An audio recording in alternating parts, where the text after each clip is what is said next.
आज हम एक ऐसे दौर में जी रहे हैं जहां हमारी हर चीज, हमारा फोन, हमारी वॉच, हमारी गाड़ियां सब कुछ बैटरी पर चलती है।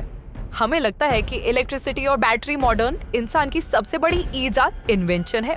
लेकिन क्या हो अगर मैं आपसे कहूं कि आज से 2000 साल पहले भी इंसान बिजली का इस्तेमाल करना जानता था। दृश्य 2, रहस्य की शुरुआत। बात सुनने में शायद किसी साइंस फिक्शन फिल्म की कहानी लगे, लेकिन 1936 में बगदाद के करीब एक ऐसी चीज मिली जिसने पूरी दुनिया के इतिहासकारों और वैज्ञानिकों की नींद उड़ा दी।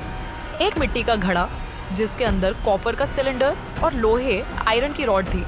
इसे आज दुनिया द बगदाद बैटरी के नाम से जानती है। सवाल और जिज्ञासा, लेकिन सवाल यह है कि उस जमाने में जब लोग रोशनी के लिए सिर्फ दिए और मशाल जलाते थे, तब उन्हें बैटरी की क्या जरूरत थी?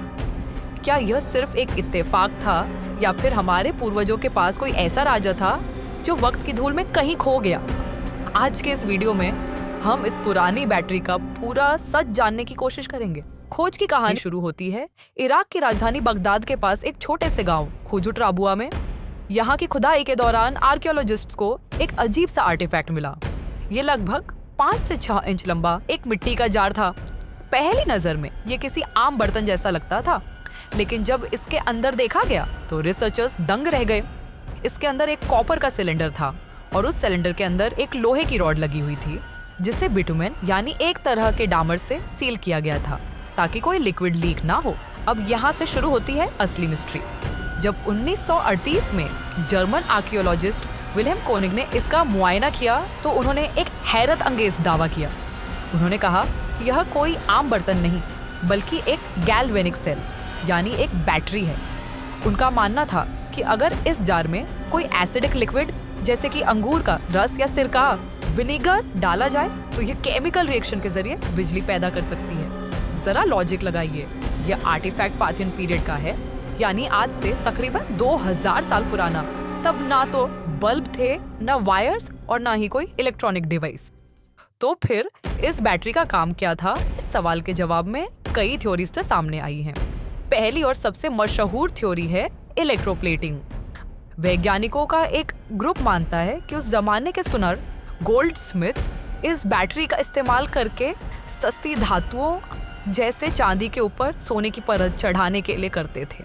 अगर यह सच है तो इसका मतलब है कि केमिस्ट्री की समझ हमें जितनी पुरानी लगती है उससे कहीं ज्यादा एडवांस थी। दूसरी थ्योरी थोड़ी और अजीब है। कुछ लोग कहते हैं कि इसका इस्तेमाल मेडिकल थेरेपी के लिए होता था।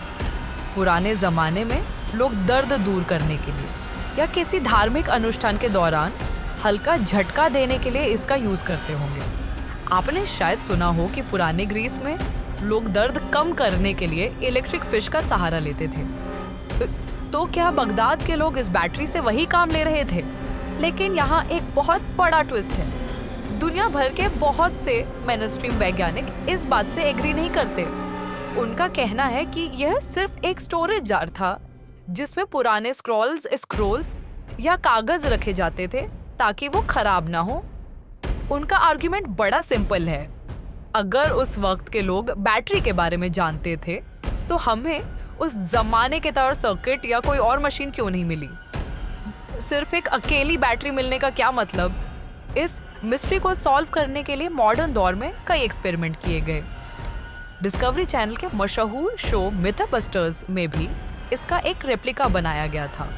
उन्होंने पुराने तरीकों से वैसा ही जार बनाया और उसमें लेमन जूस डाला। नतीजा क्या निकला?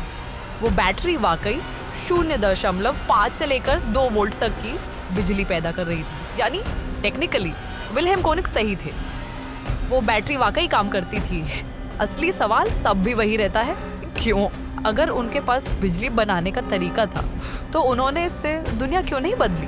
क्या ऐसा हो सकता है कि उन्होंने इसे सिर्फ एक जादू या चमत्कार दिखाने के लिए इस्तेमाल किया हो, या फिर पुरानी सिविलाइजेशंस को उतना इंटेलिजेंट नहीं मानते जितने वो वाकई थे?